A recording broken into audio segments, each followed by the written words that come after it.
Hello and welcome. I invite you to my YouTube channel, Durgacharan Nanda. You should visit the YouTube channel and subscribe to it. Press the bell icon so that I will be inspired to upload more and more videos.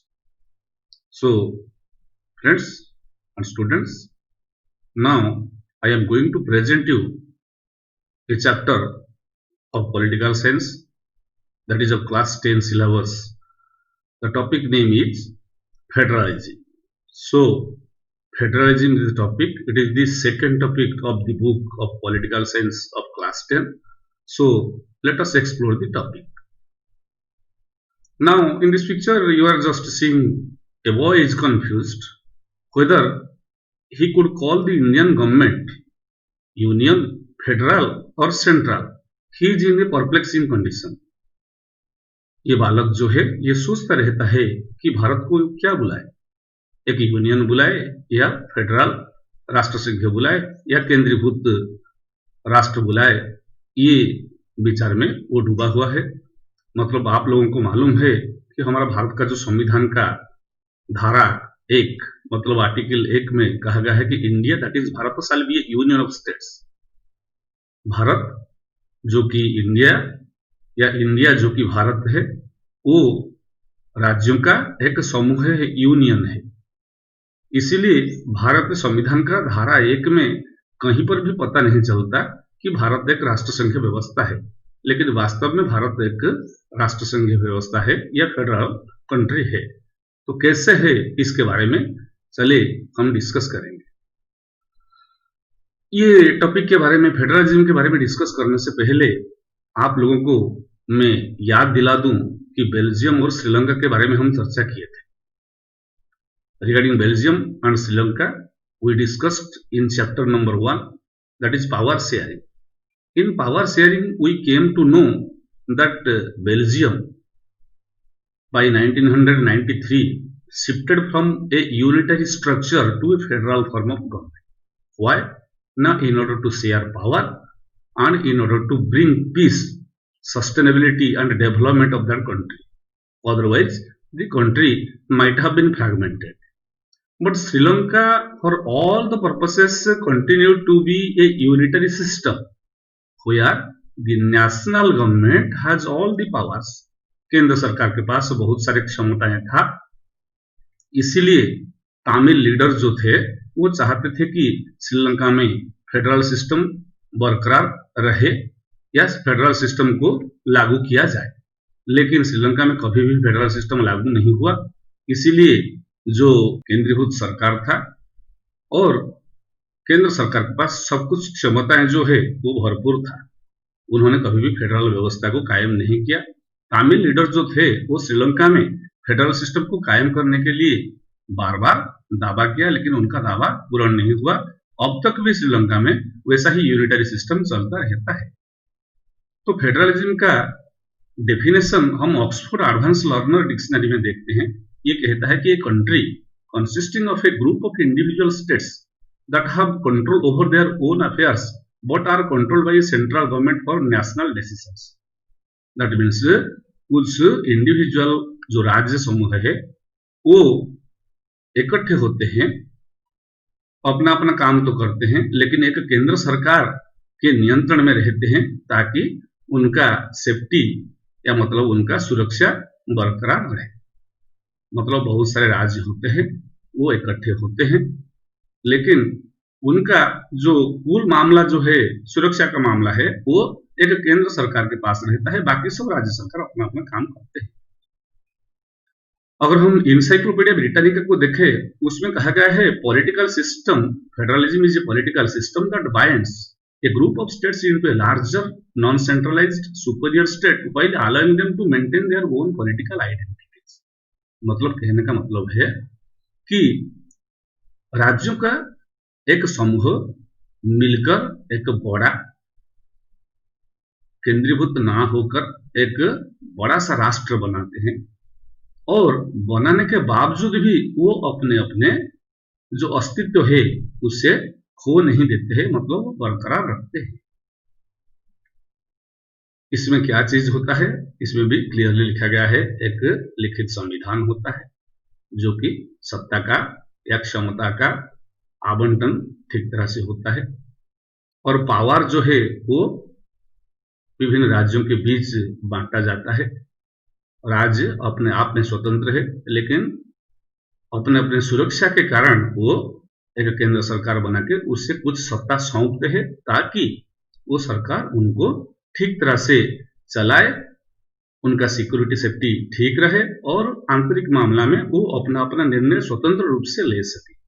इसलिए ये federal system बनाया गया है।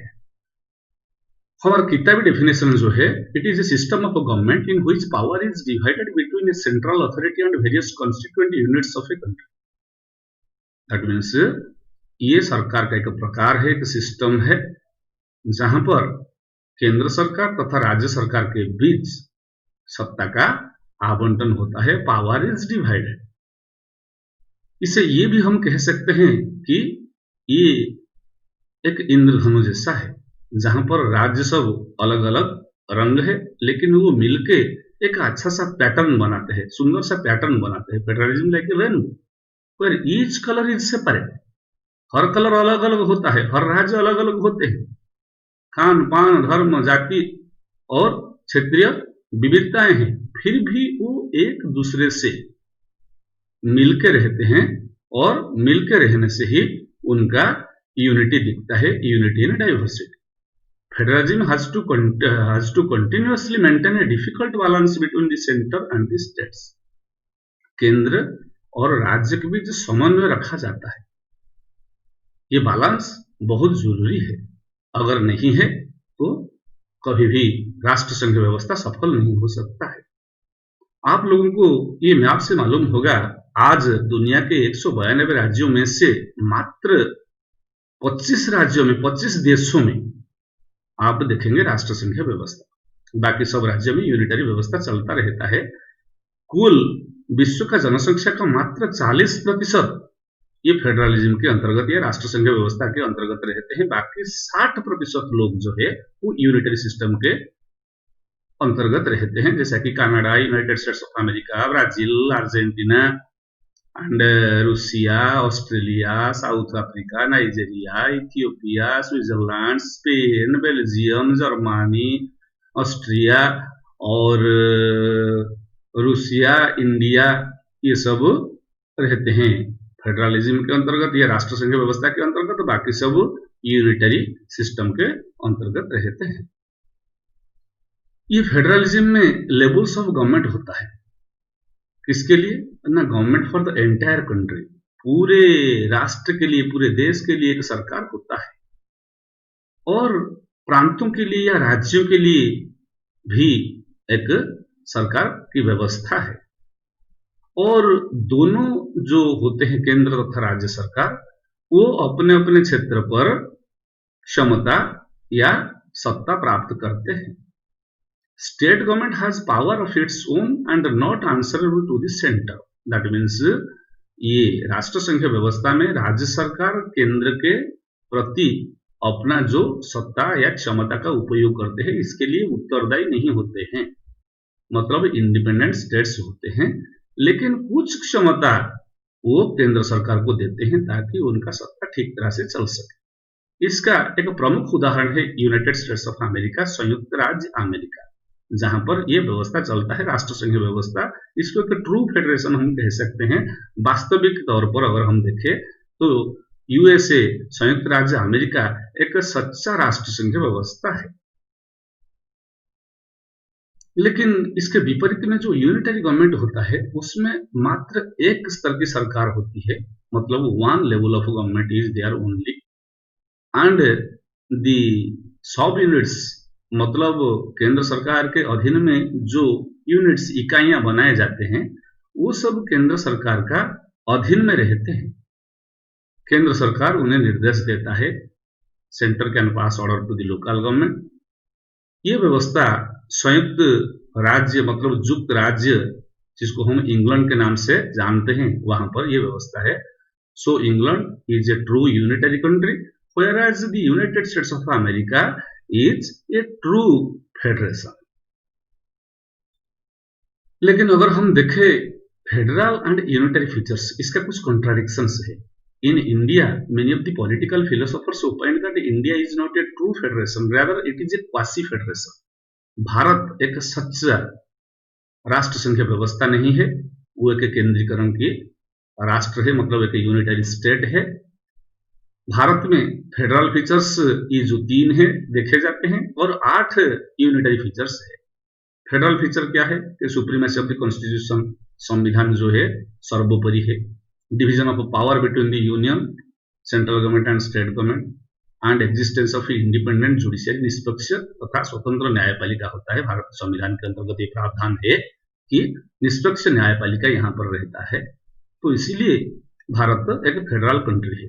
लेकिन भारत भी एक एकीकृत राज्य है, मतलब यूनिटरी स्टेट है, जिसका कुछ प्रमाण यहाँ पर उपलब्ध है, जैसा कि सिंगल सिटीजनशिप, एकीकृत नागरिकता। यूएसए आप देखेंगे कोई भी व्यक्ति का 2 नागरिकता होता है, एक राज्य के लिए और दूसरा केंद्र के लिए, तो डुअल सिटीजनशिप वहां पर रहता है। भारत में एकीकृत नागरिकता है, एक नागरिकता, सिंगल सिटीजनशिप। भारत में सिंगल कॉन्स्टिट्यूशन है, दूसरे फेडरेशन में डबल कॉन्स्टिट्यूशन है, राज्य के लिए एक और केंद्र के लिए। Power of union to override on the state matters, राज्य का कुछ मामले में केंद्र सरकार अपना निर्णय लेकर उसको दबा देता है, जो कि भारत में संभव है, जो कि दूसरे फेडरेशन में नहीं है। During emergency the system became virtually unitary. Bharat में राष्ट्रपति को 3 आपातकालीन स्थिति घोषणा करने की क्षमता प्राप्त है। राष्ट्रीय आपातकालीन स्थिति की घोषणा और संविधान तंत्र की विफलता प्रसूत जो आपातकालीन स्थिति, जिसे हम बोलते हैं failure of constitutional machinery in the states, धारा 356 के अंतर्गत ये भी होकर कोई भी राज्य में राष्ट्रपति शासन लागू हो सकता है। और तीसरा है फाइनेंशियल इमरजेंसी, आर्थिक कारण को लेकर राष्ट्रपति आपातकालीन स्थिति की घोषणा पूरे भारत में कर सकते हैं। जब ये आपातकालीन स्थिति की घोषणा होती है तब क्या होता है कि पूरे भारत का शासन केंद्र सरकार के नियंत्रण में चला जाता है। अतः ये स्पष्ट है कि भारत में आपातकालीन स्थिति में भारत एक राष्ट्र संघ व्यवस्था के अंतर्गत ना रहकर एक एकीकृत या केंद्रीकृत राष्ट्र का रूप ले लेता है। Changes in the names and boundaries of the state by the parliament, कोई राज्य का नाम या उसका सीमा उसे तय करने का काम पार्लियामेंट में होता है, जो कि सिंपल मेजोरिटी में पास होता है। अतः भारत का पार्लियामेंट मतलब केंद्र सरकार का जो विधायिका व्यवस्था है वो ज्यादा क्षमताशाली है राज्य के मुकाबले में।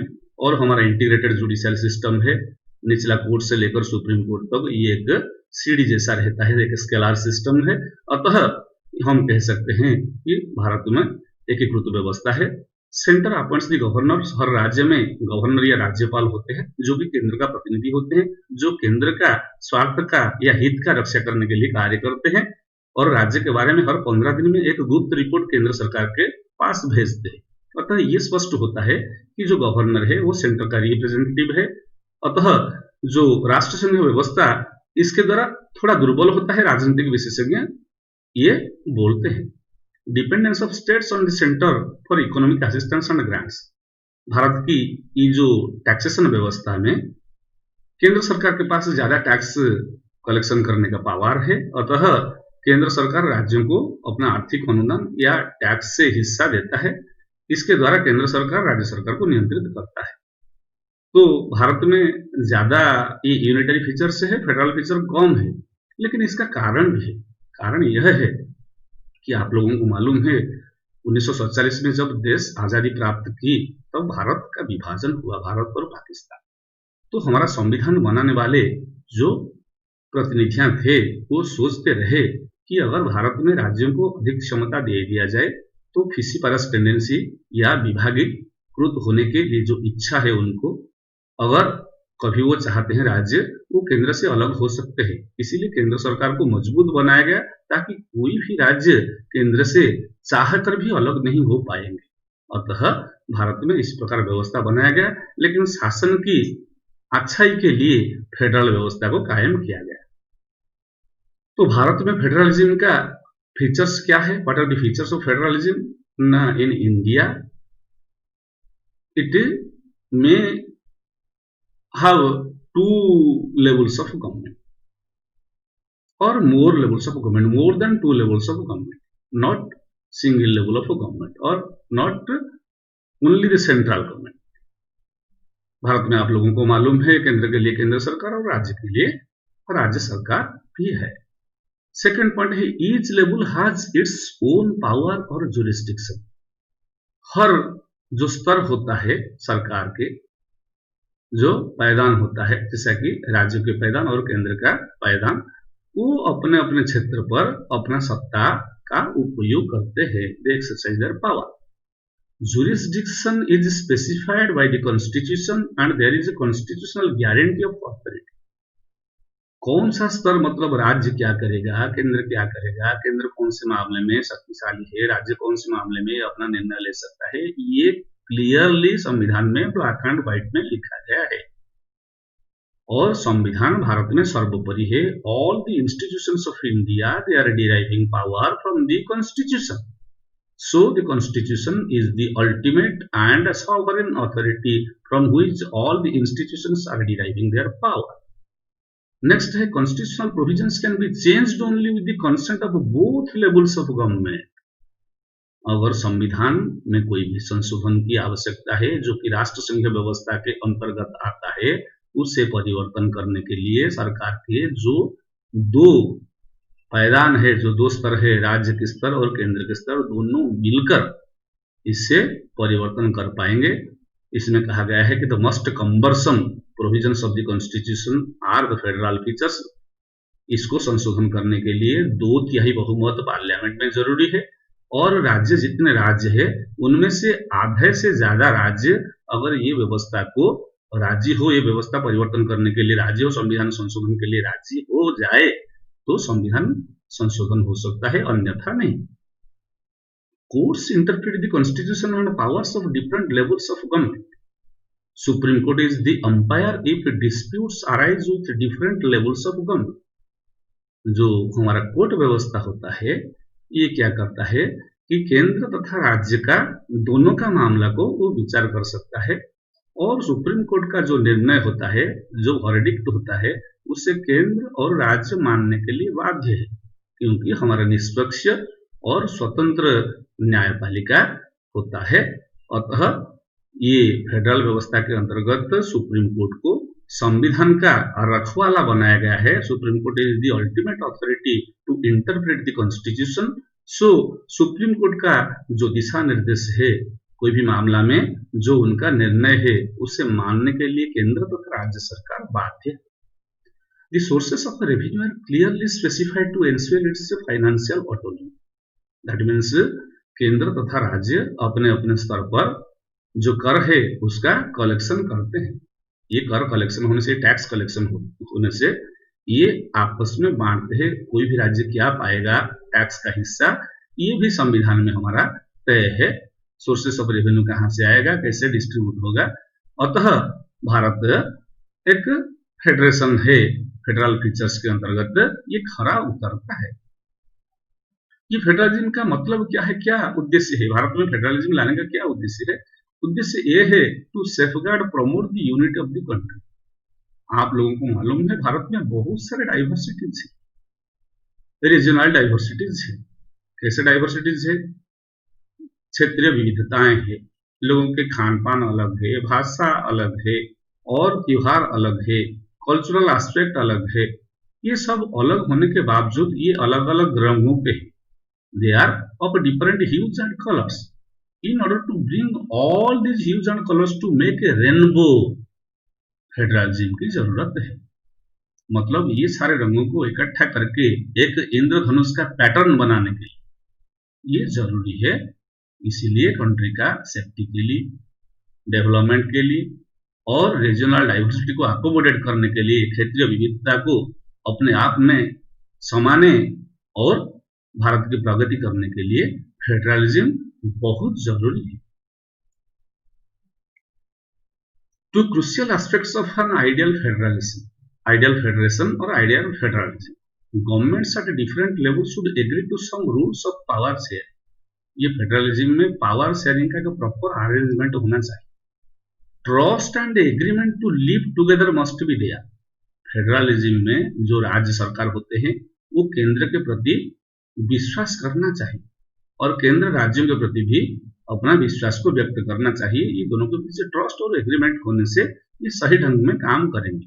अगर कोई भी राज्य सरकार चाहेगा कि वो केंद्र सरकार के अधीन में नहीं रहेगा, वो अलगाव भाव लेकर जाएगा, तो आगे जाकर कभी भी राष्ट्र इकट्ठा नहीं हो सकता है। फेडरलिज्म कभी भी सच्ची मायने में काम नहीं करेगा, क्योंकि ऑल कॉन्स्टिट्यूटिंग यूनिट्स अगर अलग अलग हो जाएंगे तो कभी भी भारत देश का सचमुच राष्ट्र फेडरेशन नहीं बन पाएगा, राष्ट्र बिखर जाएगा। जैसे कि भारत का विभाजन हुआ है, ऐसे सैकड़ों विभाजन हो जाएगा। इसी कारण हमारा trust and agreement of the states over the centre and vice versa, केंद्र का भी राज्य के प्रति, राज्य का भी केंद्र के प्रति, अगर ये विश्वास तथा सहमति रहेगी तो फेडरलिज्म ठीक तरह से काम करेगा। फेडरलिज्म टू टाइप्स होता है, एक है coming together type of federation, दूसरा है holding together type of federation. ये coming together type of federation में क्या होता है कि independent states coming together on their own to form bigger units, मतलब स्वतंत्र राज्य है जो है वो अपने आप से आते हैं इकट्ठे होने के लिए, ताकि एक बड़ा सा राष्ट्र या राष्ट्र संघ बनाए। छोटे छोटे स्वतंत्र राष्ट्र अपने आप की सहमति से इकट्ठे आते हैं ताकि वो एक बड़ा सा राष्ट्र बनाए। क्यों ना? For maintaining their security, sovereignty as well as their identity. अपना परिचय को रखेंगे, अपना आइडेंटिटी को बरकरार रखेंगे, अपना सिक्योरिटी सुरक्षा को भी बरकरार रखेंगे, मजबूत होंगे, शक्तिशाली होंगे। इसके साथ साथ वो संप्रभुता भी कायम रखेंगे, मतलब sovereignty of a country, supreme power of the country should be with the central government. वो चाहते हैं कि अपना सुरक्षा, अपना संप्रभुता रखेंगे, साथ साथ अपना परिचय भी रखेंगे, अपना स्वतंत्रता भी बरकरार रखेंगे राज्यों के हैसियत से। All constituent states have equal power. इसमें क्या होता है कि coming together type of federation में जितने राज्य होते हैं सबका समान अधिकार होता है। इसको ट्रू फेडरेशन भी कहा जाता है, क्योंकि राज्य अपने इच्छा से voluntarily they are coming together to form a bigger unit. So इसे हम कहते हैं coming together type of federation. इसका जो एग्जाम्पल है, उदाहरण है यूनाइटेड स्टेट्स ऑफ अमेरिका, संयुक्त राज्य अमेरिका, स्विट्जरलैंड और ऑस्ट्रेलिया। उसके विपरीत अलग प्रकार का एक फेडरेशन भी है जिसका नाम है holding together type of federation. ये फेडरेशन व्यवस्था में जो बड़े बड़े देश में क्या होता है, शासन की सुविधा के लिए उसे कुछ इकाइयों में बांटा जाता है। मतलब to administer a bigger country like India, constituent states or provinces have been made for the convenience of administration। प्रशासन की सुविधा के लिए बड़ा सा एक राष्ट्र को छोटे छोटे इकाइयों में बांटा जाता है ताकि क्षेत्रीय जो समस्याएं हैं उसे अच्छी तरह सुलझा जा सके। Centre is more powerful in relation to the states. केंद्र के मुकाबले में राज्य कम क्षमताशाली होते हैं, मतलब वो राज्य के मुकाबले में केंद्र के पास ज्यादा सत्ता का साधन या क्षमता रहता है। Constituent units of federation have unequal powers. जो राज्य होते हैं उनका अलग अलग का क्षमताएं होते हैं ये व्यवस्था में। इसका जो उदाहरण है इंडिया है, स्पेन है, बेल्जियम है। तो कुल मिलाकर बात यह है कि दो प्रकार के फेडरेशन है, coming together type of federation and holding together type of federation. Coming together type of federation का अंतर्गत स्वतंत्र राज्य खुद अपना वॉलंटरीली आते हैं, एक फेडरेशन बनाते हैं। Holding together type of federation में क्या होता है कि एक बड़ा सा राष्ट्र को फेडरेशन बनाया जाता है शासन की सुविधा के लिए। Coming together type of federation का उदाहरण है यूएसए, स्विट्जरलैंड, ऑस्ट्रेलिया, और holding together type of federation का एग्जाम्पल है इंडिया, स्पेन एंड बेल्जियम। तो इंडिया को फेडरल कंट्री किस लिए हम कहेंगे? What has made India a federal country? The constitution has declared India as a union of states. मैं आपको भी पहले बताया, हमारा धारा 1 में लिखा गया है India that is Bharat shall be union of states. Bharat का संविधान की कोई भी धारा में फेडरलिज्म शब्द के बारे में चर्चा नहीं है। मतलब for all practical purposes India is a unitary country, but the system of division of power, सत्ता का जो आवंटन हुआ है, इससे यह स्पष्ट होता है कि भारत में फेडरल व्यवस्था या राष्ट्रसंघ व्यवस्था है। कैसे ना, in federalism there is division of power between centre and constituent units. Federalism व्यवस्था में केंद्र तथा राज्य सरकार के बीच सत्ता का आवंटन होता है। तो भारत में हुआ है। भारत में केंद्र के लिए केंद्र सरकार है जिसे कुछ सत्ता सौंपा गया है, राज्यों के लिए राज्य सरकार है, राज्यों को भी कुछ सत्ताएं सौंपा जाता है। और इसके बावजूद इसके अलावा एक दूसरा स्तर है जिसे हम बोलते हैं पंचायत स्तर। ये पंचायत स्तर में भी सत्ता का आवंटन हुआ है अब, जो कि बहुत देर में हालांकि हुआ, लेकिन हुआ है। अब हमारा संविधान में 2 शेड्यूल जोड़ा गया है, 11th एंड 12th शेड्यूल, जहां पर पंचायती राज और नगर पालिका, शहरों के लिए नगर पालिका और ग्रामांचल के लिए, देहात के लिए ग्राम पंचायत व्यवस्था कायम किया गया है। Threefold distribution of legislative powers under union list, state list and concurrent list. In Indian constitution, the powers have been distributed amongst the center, the states. But the distribution power scheme is containing in 3 lists.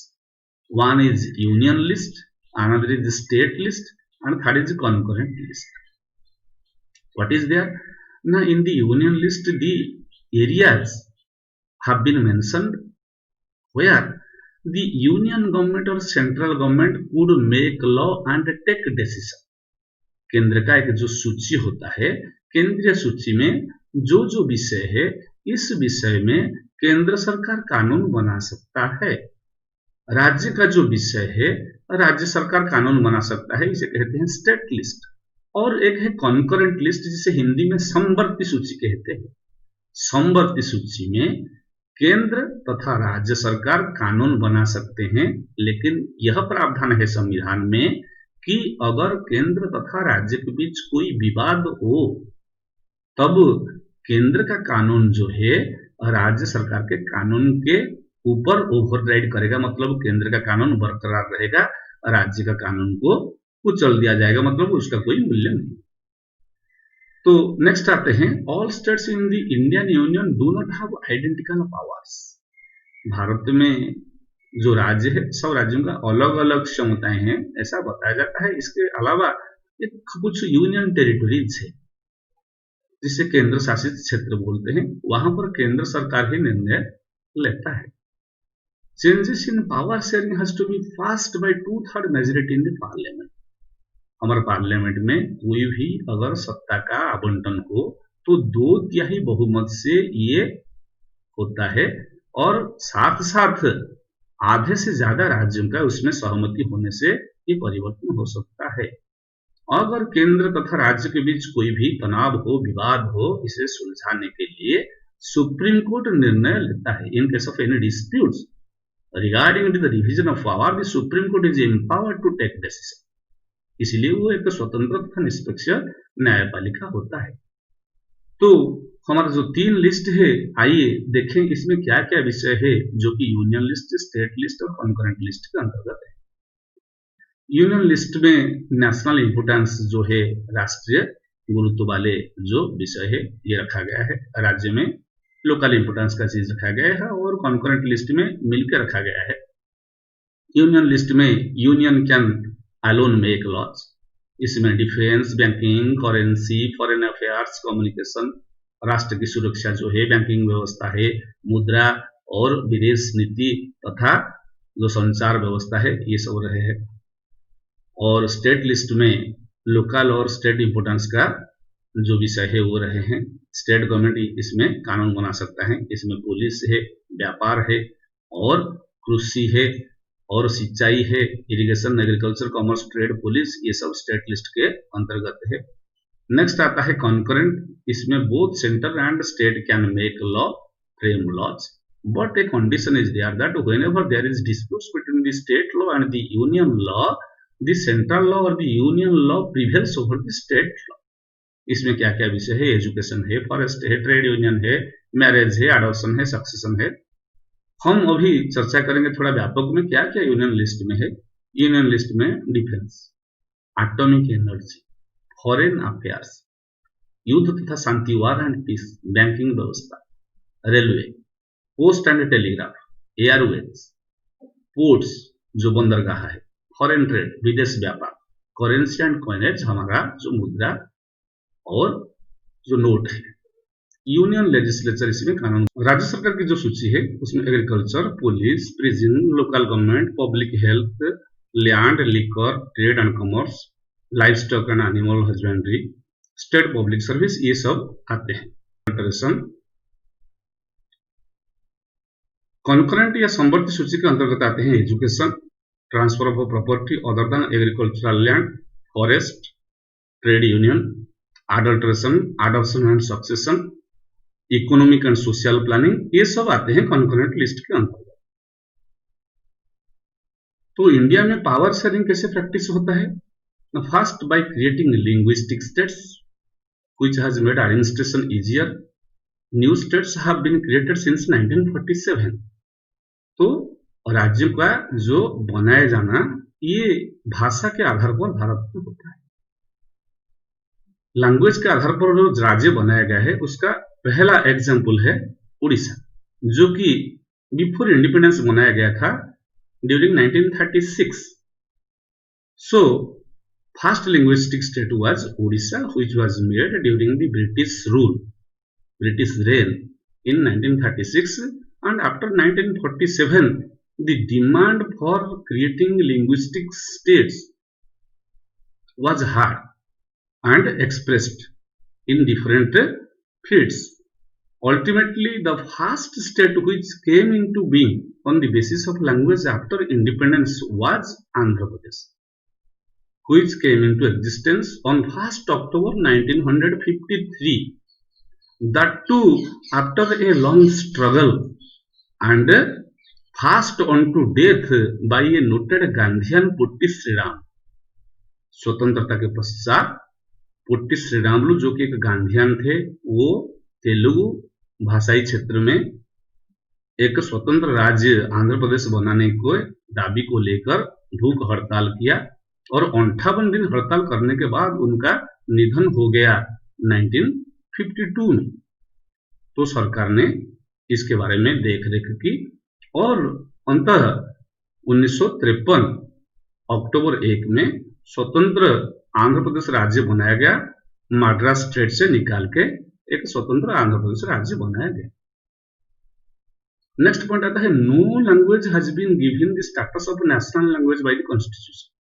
हमारा संविधान में ये प्रावधान था कि 1965 में 1965 में जो अंग्रेजी चलता है उसे हटा के हिंदी को राष्ट्रभाषा बनाने का प्लान था, लेकिन दक्षिण भारतीय राज्य जो है वो उसका जोरदार विरोध किया। इन्होंने ये तक भी कह दिया कि अगर भारत में अगर हिंदी को राष्ट्रभाषा बनाया जाएगा वो अलग होकर द्राविड़ नाडु बनाएंगे, एक स्वतंत्र द्राविड़ राज्य बनाएंगे। उसे देखते हुए 1965 के बाद भी इंग्लिश चलता रहा। आज भारत में 22 लैंग्वेज है जो कि ऑफिशियल लैंग्वेजेस है, इसमें हिंदी भी एक है। हिंदी को बोलने वाले लोग 40.2% होते। हिंदी अब भी भारत का राष्ट्रभाषा नहीं बना, वो एक ऑफिशियल लैंग्वेज बना है। एक प्रांतों का बोल सकते हैं, जहां पर हिंदी भाषा भाषी लोग हैं वहां बन सकता है। तो भारत में कोई भी भाषा को राष्ट्रभाषा का मर्यादा नहीं दिया गया है। हिंदी भी एक ऑफिशियल लैंग्वेज है और हिंदी के अलावा बाकी 21 लैंग्वेज कुल मिलाकर 22 भाषाएं हैं जो कि सरकारी भाषाएं हैं, राजभाषा है। हिंदी राष्ट्रभाषा अब तक नहीं बना है because Hindi is spoken by only 40.2% of the total population of India. Hence Hindi has not been given the status of national language. In order to accommodate the regional diversities and the demands of the southern states of India, Hindi till date has not been declared as the national language. There are 22 official languages in India.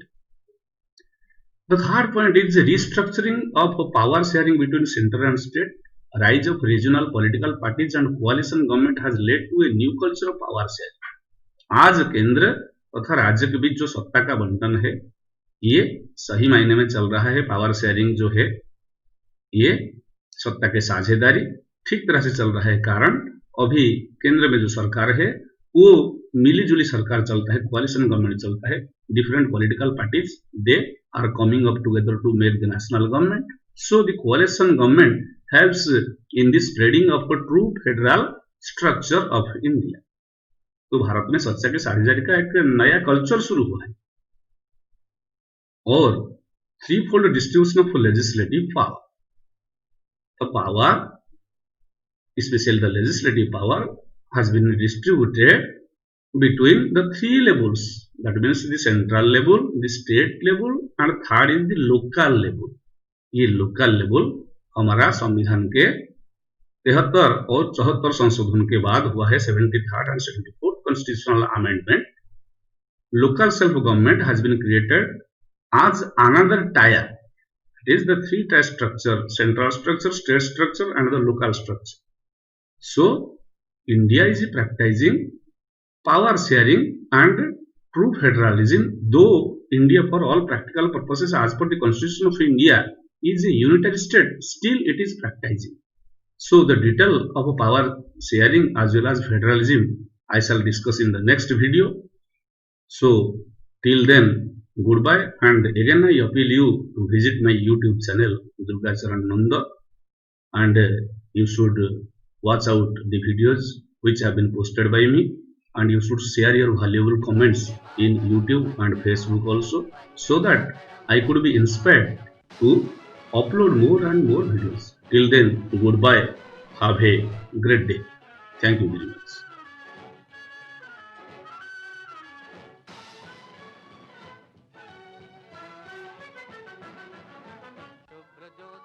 पुलकितयमिनीं पुल्लकुसुमितद्रुमदलशोभिनीं शुभ्रजोत्स्ना पुलकितयमिनीं पुल्लकुसुमितद्रुमदलशोभिनीं सुहासिनीं सुमधुरभाषिणीं सुखदां वरदां